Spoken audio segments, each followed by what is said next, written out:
नमस्कार दोस्तों, आज के इस वीडियो में आपके लिए लेकर आ चुके हैं एनएमएमएस के लिए वेरी इंपॉर्टेंट क्वेश्चन। दोस्तों, जब का एग्जाम होने वाला है एनएमएमएस का, उसके लिए मोस्ट इंपॉर्टेंट क्वेश्चन इस वीडियो के अंदर आपको बताने वाले हैं। और यहाँ पर आपके सामने जो सेट का जो पेपर है उसके लिए इंपॉर्टेंट क्वेश्चन बता रहे हैं। पिछली वीडियो के अंदर दोस्तों हमने जो मैथ के जितने भी क्वेश्चन है आपकी रीजनिंग के, उसको सॉल्व करने का प्रयास किया था। और यहाँ पर हम आपके लिए साइंस के और एसएसटी के क्वेश्चन आपको बताने वाले हैं। दोस्तों, मैं आपको बता दूँ कि आपको मैंने एक आपके लिए ऑनलाइन टेस्ट लेकर आया हूँ, ठीक है, ऑनलाइन क्विज लेके आया हूँ। तो ऑनलाइन क्विज में कैसे पार्टिसिपेट करना है, चलिए उसके लिए भी आपको बता देते हैं। उससे पहले आप थोड़ा सा बात करते हैं इस इंपॉर्टेंट क्वेश्चन पर। जिसने अभी तक इस चैनल को सब्सक्राइब नहीं किया वो सब्सक्राइब करें, लाइक करें, शेयर करें। यहाँ पर देखिए दोस्तों, टेलीफोन का आविष्कार किसने किया था। बहुत बार ये क्वेश्चन बन चुका है कि टेलीफोन का आविष्कार किसने किया था। टेलीफोन का आविष्कार किसने किया था, मोस्ट इंपॉर्टेंट क्वेश्चन है। तो चांसेस है कि आपकी बार भी बन सकते हैं। बहुत बार एग्जाम में बना है। तो जो टेलीफोन का जो आविष्कार किया था वह किया था दोस्तों अलेक्जेंडर ग्राहम बेल ने। यानी कि आपका जो आंसर है वो ऑप्शन नंबर बी इस क्वेश्चन का करेक्ट आंसर हो जाएगा, ठीक है। तो यहाँ पर दोस्तों देखिएगा, आपको जो गूगल पे सर्च करना है आर.एन. स्टडी मसाला। दोस्तों क्या सर्च करना है, आर.एन. स्टडी मसाला सर्च करोगे जैसे गूगल पे अंदर, यहाँ पर आपको इंपॉर्टेंट क्वेश्चन मिलेंगे और क्विज जो है वो साइंस के क्विज वगैरह मिल जाएंगे, ठीक है। यहाँ पर आपके सामने क्विज कैसे मिलेंगे देखिएगा। यहाँ पर दोस्तों आप सभी देख सकते हैं, मैंने लिंक दे दी है डिस्क्रिप्शन में, ठीक है। वीडियो का डिस्क्रिप्शन बॉक्स क्लिक करें, यहाँ पर देखिएगा एनएमएमएस साइंस टेस्ट। इस पर आप साइंस टेस्ट यहाँ पर आप क्लिक करेंगे तो आपके सामने जो साइंस का टेस्ट है वह आपके सामने ओपन हो चुकी आ जाएगा, ठीक है दोस्तों। लिंक डिस्क्रिप्शन में दी गई है। फिर आगे बढ़ते हैं दोस्तों, देखिएगा सेकंड क्वेश्चन की तरफ। और आपको दोस्तों टेस्ट देना है तो टेस्ट की लिंक डिस्क्रिप्शन में, ठीक है। और यहाँ देखिएगा सेकंड क्वेश्चन है, जहाज़ों में समय मापने के लिए प्रयुक्त उपकरण कौन सा है। जहाज़ होता है ना, उस जहाज़ के अंदर आपको समय मापना है तो उसमें अंदर जो यानी प्रयुक्त जो उपकरण है वह कौन सा होता है। तो दोस्तों वह होता है क्रोनोमीटर। कौन सा दोस्तों, यानी कि क्रोनोमीटर। ऑप्शन बी हमारा परफेक्ट आंसर होगा। करेक्ट आंसर जो है वह हो जाएगा दोस्तों ऑप्शन नंबर बी। तो आगे बढ़ते हैं दोस्तों नेक्स्ट क्वेश्चन की तरफ। और ये क्वेश्चन देखिएगा, सौर बैटरियों में प्रयुक्त जो पदार्थ होता है वो कौन सा होता है। यानी जो सौर बैटरियाँ होती है, आपने देखा होगा, आपने सौर जो टेम्पलेट वगैरह देखी होती है, वहाँ पर क्या होता है कि जो सूर्य की ऊर्जा होती है उससे वो चार्ज होता है। तो उसमें यानी जो आपने बैटरी भी देखी होगी, ठीक है, जो बैटरी होती है उसके अंदर कौन सा पदार्थ जो है उसमें लगता है, कौन सा पदार्थ उसके अंदर यूज होता है। तो उसके अंदर होता है सिलिकॉन, ठीक है। सिलिकॉन की बैटरी वगैरह लगी होती है। आपने गांव के अंदर भी देखा होगा बहुत सारी बैटरी लगी हुई, सौ टेम्पलेट वगैरह। तो भी आपने बहुत इंपॉर्टेंट क्वेश्चन बनेगा। आगे बढ़ते हैं, निम्न में से कौन सा देखिएगा प्रक्षेपात्र भूमि से वायु में जाने वाला प्रक्षेपात्र है। यहाँ पर जो है भूमि से वायु, यानी दोस्तों ये जमीन है आपकी पृथ्वी है, यहाँ से भूमि है, इस भूमि से ऊपर यानी वायु के अंदर जाने वाला कौन सा जो है वो प्रक्षेपात्र है दोस्तों। त्रिशूल, K-15, सागरिका या फिर दोस्तों अग्नि, या इनमें से कोई नहीं। तो यहाँ पर जो आंसर आएगा वह आएगा दोस्तों यानी त्रिशूल। हमारा ऑप्शन नंबर एक परफेक्ट आंसर होगा, करेक्ट आंसर होगा दोस्तों। अब यहाँ पर दोस्तों मैं जितने भी क्वेश्चन लेकर आया हूँ, जितने भी क्वेश्चन जो इस वीडियो के अंदर दिखाए जाएंगे, ये क्वेश्चन एंड होने के बाद में आपको जो है वो कमेंट करना है आपके आंसर कि भाई आपने जो है, जैसे मैं 20 क्वेश्चन लेके आया हूँ तो 20 क्वेश्चन में से आपके कितने क्वेश्चन जो है वो सही हो रहे हैं दोस्तों, ठीक है। नेक्स्ट क्वेश्चन की तरफ बढ़ते हैं। सौर प्रणाली की खोज किसने की थी। महत्वपूर्ण क्वेश्चन, सौर प्रणाली जो है उसकी खोज किसने की थी। गैलीलियो ने, J.L. बेयर्ड ने, या फिर कोपरनिकस ने, या फिर केपलर ने। दोस्तों जो करेक्ट आंसर होगा वह होगा यानी ऑप्शन नंबर डी, केपलर ने दोस्तों किसकी खोज की, सौर प्रणाली की, ठीक है दोस्तों। नेक्स्ट 8 400 400 400 जी हाँ, याद कर लीजिए व्हाट्सएप नंबर, क्योंकि अब चाहे आपका मैथ का सवाल हो या फिजिक्स केमिस्ट्री बायोलॉजी का, आपके हर डाउट्स हर क्वेश्चन का मिलेगा तुरंत वीडियो सॉल्यूशन, वो भी आपका सीधा व्हाट्सएप पर। बस अपने फोन में डाउटनेट का 8 400 400 400 का व्हाट्सएप नंबर सेव कर लीजिए और चैट ओपन कीजिए। और आपका जो भी डाउट हो उस क्वेश्चन का फोटो क्लिक करना है, उसे क्रॉप करना है और 5 सेकंड में आपको उसका वीडियो सॉल्यूशन मिल जाएगा। क्लास 6 से क्लास 12 तक IIT JEE NEET CBSE board और अन्य सभी स्टेट बोर्ड के बच्चों के लिए। तो देर किस बात की, अभी जाइए और 8 400 400 पर अपना सवाल व्हाट्सएप कीजिए और अपने सभी डाउट्स को आउट कीजिए। लिंक डिस्क्रिप्शन में दिया गया है। क्वेश्चन आपके सामने है, सूर्य का प्रकाश, तापमान, वायु दाब तथा वायु वेग एक साथ क्या बनाते हैं। क्या बनाते हैं दोस्तों, यानी कि दोस्तों सूर्य का तापमान यानी कि सूर्य का प्रकाश, लाइट, टेम्परेचर, वर्षा, रेन, दाब, ठीक है, और वायु जो है वायु वेग एक साथ क्या बनाते हैं। क्या पर्यावरण बनाते हैं, क्या परिवेश बनाता है। जलवायवीय कारक या फिर जैविक यौगिक। तो इस क्वेश्चन का जो परफेक्ट करेक्ट आंसर होगा वह होगा दोस्तों ऑप्शन नंबर सी, यानी कि जलवायवीय कारक बनाते हैं। आगे बढ़ते हैं अगले क्वेश्चन की तरफ। यहाँ देखिएगा, निम्नलिखित में से कौन निर्गम उपकरण नहीं है। निर्गम उपकरण मैंने बताया था पिछली क्लास के अंदर, जो एनएमएमएस की मैंने साइंस की क्लास ली थी उसके अंदर मैंने डीपली बताया था कि भाई निर्गम उपकरण कौन सा नहीं होता है। तो आप सभी दोस्तों मुझे उम्मीद है कि इस क्वेश्चन का परफेक्ट सही आंसर देंगे। तो यहाँ से देखिएगा, प्रकाशिक लक्षण अभिज्ञाता होता है। इस क्वेश्चन का आंसर होगा बी, यानी कि बाकी सभी तो है। उपकरण हमें पूछा नहीं है, कौन सा नहीं है, यानी कि ये वाला नहीं है, बाकी सभी है। ठीक है, स्पीकर है, इंकजेट मुद्रक ही होगा, नहीं तो ये ऑप्शन आपको सामने दे रखा है, बाकी कोई दिक्कत वाली बात नहीं है। निम्नलिखित में से उन रेखाओं को क्या कहा जाता है जो उन स्थानों पर मिलती है जहाँ तड़ित झंझा आती है। 8th क्लास के अंदर आपने अच्छे से पढ़ रहे हैं आप, तड़ित झंझा क्या होता है उसके बारे में पढ़ा है।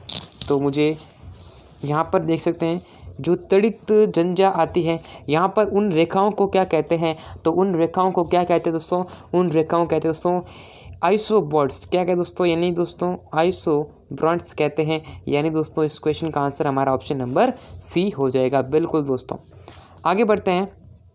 अगला प्रश्न देखिएगा, निम्नलिखित में से किसी तत्व की सापेक्ष परमाणु संयुति कौन सी है जो परमाणु से बनी, जिनके प्रत्येक में 17 प्रोटॉन होंगे, 18 न्यूट्रॉन होंगे और 17 क्या होंगे, इलेक्ट्रॉन हो। यहाँ पर इलेक्ट्रॉन की बात हो रही है और साथ में जो प्रोटॉन की बात हो रही है, न्यूट्रॉन की बात हो रही है। तो यहाँ पूछा है कि होते हैं दोस्तों, यानी कि क्वेश्चन क्या पूछा है कि निम्नलिखित में से किस तत्व की सापेक्ष परमाणु संयुति कौन सी है जो परमाणु से बनी, जिसमें से प्रत्येक में 17 प्रोटॉन, 17 क्या होगी, प्रोटॉन होगी। इस प्रकार से क्वेश्चन था। तो यहाँ पर इस क्वेश्चन का जो करेक्ट उत्तर होगा दोस्तों वह हो जाएगा यानी कि 35। ठीक है, 35, जो कि हमारा ऑप्शन बी में मिलेगा। निम्नलिखित ये देखिएगा अति महत्वपूर्ण, फिर से इस क्वेश्चन को मार्क कर लीजिए दोस्तों। ये क्वेश्चन देखिएगा, निम्नलिखित में से कौन सी ग्रीन हाउस गैस है। Green house gas 8th class के अंदर आपने पढ़ा है, अब भी पढ़ रहे हैं। तो ग्रीन हाउस गैस बताना था। इस क्वेश्चन का आंसर दोस्तों ग्रीन हाउस गैस का होगा CO2, यानी कि कार्बन डाइऑक्साइड। ठीक है, बहुत ही महत्वपूर्ण। इसके ग्रीन हाउस जो यानी ग्रीन हाउस इफेक्ट भी बहुत इंपॉर्टेंट है। ग्रीन हाउस प्रभाव ये आपकी बोर्ड एग्जाम में पूछा जा सकता है। ठीक है, अब देखिएगा ये 10 क्वेश्चन जो कि साइंस के थे और अब हम लेके आ रहे हैं SST के क्वेश्चन। ठीक है, ये देखिएगा, भारत के राष्ट्रपति का चुनाव लड़ने के लिए निम्नतम और अधिकतम क्या योग्यता होनी चाहिए। भारत का जो राष्ट्रपति यानी कि इंडिया का जो प्रेसिडेंट है, उस प्रेसिडेंट की चुनाव अगर लड़ना है, उसका निर्वाचन करना है, तो उसमें क्या योग्यता होनी चाहिए कि वो भारत का क्या होना चाहिए। सबसे पहले तो है कि इंडिया का नागरिक होना चाहिए। ऐसा नहीं कोई अमेरिका का नागरिक हो। ठीक है, भारत का नागरिक होना चाहिए। ऐसा नहीं कोई अमेरिका का व्यक्ति आ जाए और कह दे कि मुझे भाई भारत का प्रधानमंत्री बनाओ ना। ऐसे नहीं कोई आ जाए कि भाई इंग्लैंड से आ जाए जो यहाँ पर हमारे भारत के अंदर कहे कि मुझे भारत का नागरिक बनाओ, सॉरी भारत का क्या बनाओ, प्रधानमंत्री बनाओ, राष्ट्रपति बनाओ। आने से पहले उसको अपनी भारत की नागरिकता चाहिए। अगर वो इंग्लैंड का है, भारत में आ रहा है, तो अगर उसे भारत की नागरिक चाहिए, अगर उसे भारत की नागरिकता चाहिए तो उसे अपनी पुरानी जो नागरिकता है उसको समाप्त करनी पड़ेगी। यानी कि वो इंग्लैंड का है और भारत में आना चाहता है इंडिया के अंदर, तो ये इसकी नागरिकता समाप्त हो जाएगी। अगर वो भारत की नागरिकता चाहता है तो भारत की नागरिकता लागू होगी।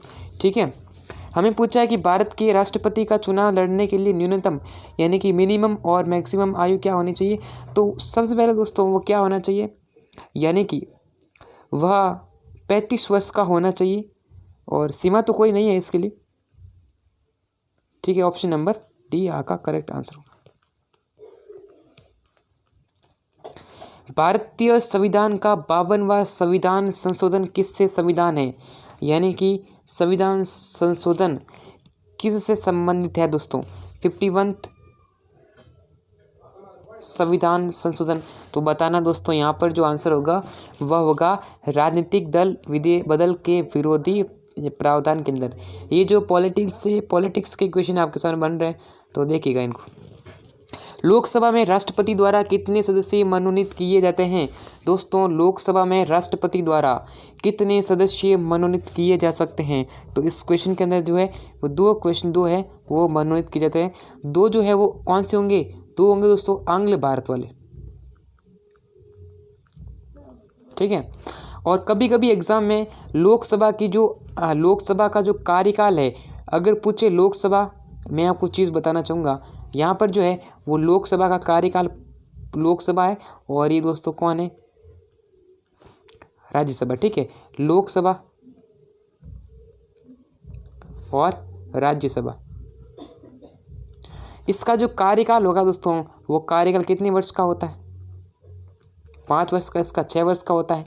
इसका जो यानी कि न्यूनतम आयु होती है वो 25 वर्ष और इसकी 30 वर्ष, इसकी आपको ध्यान रखना है, ठीक है। ऐसा क्वेश्चन आपके सामने बन सकता है। तो यानी 2 सदस्य जो है मनोनीत हो सकते हैं। अब तो मेरे ख्याल से इसको हटा दिया, ठीक है ना। अब जो आंग्ल भारत है उसको हटा दिया है, ठीक है। ये क्वेश्चन थोड़ा सा इसमें जो अपडेट आएगा इसको अपडेट कर लेना क्वेश्चन को, बाकी मैं आपको बता दूंगा समय पर। भारत के संविधान में कितनी स्वतंत्रताएं दी गई है? अति महत्वपूर्ण क्वेश्चन दोस्तों। भारत का जो संविधान है उसमें कितनी स्वतंत्रताएं दी गई हैं? दोस्तों 6 स्वतंत्रता दी गई है। कितनी स्वतंत्रताएं दी गई दोस्तों? 6, यानी कि आपके सामने, यानी कि अब ये जो आप इसके अंदर जो मौलिक अधिकार पढ़ोगे ना, मौलिक अधिकार,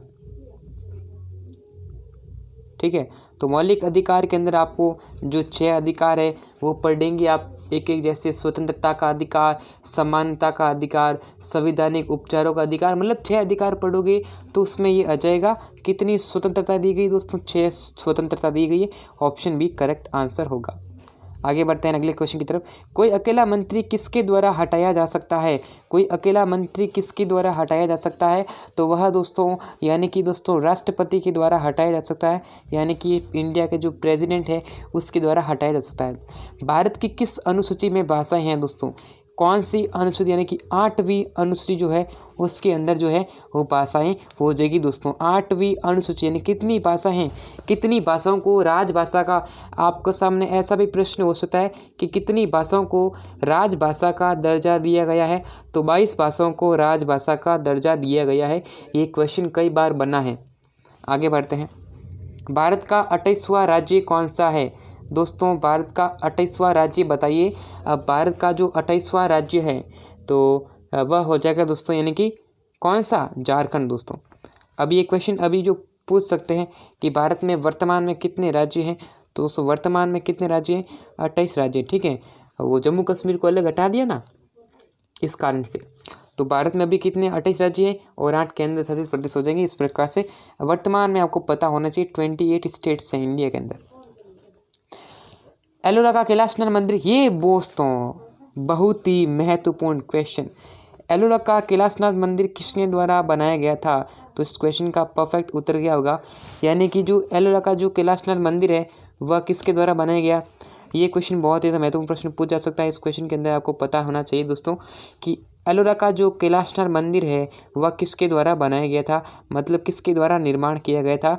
और ये प्रश्न उसका आंसर होगा वह हो जाएगा दोस्तों राष्ट्रकूट राजा यानी कि कृष्ण प्रथम के द्वारा। यानी कि इस क्वेश्चन का जो उत्तर हो जाएगा दोस्तों वो हो जाएगा ऑप्शन नंबर बी। पौधों के लिए सबसे अच्छी मिट्टी कौन सी है? सबसे अच्छी मिट्टी बतानी है तो वो दोस्तों बलुई मिट्टी जो है वो सबसे अच्छी मिट्टी है। किसके लिए? पौधों के लिए। आगे बढ़ते हैं और अगला प्रश्न, अंतिम प्रश्न। बनी ठहर नामक प्रसिद्ध चित्रकृति किस चित्रकला से संबंधित है? ये जो है जीके का क्वेश्चन है।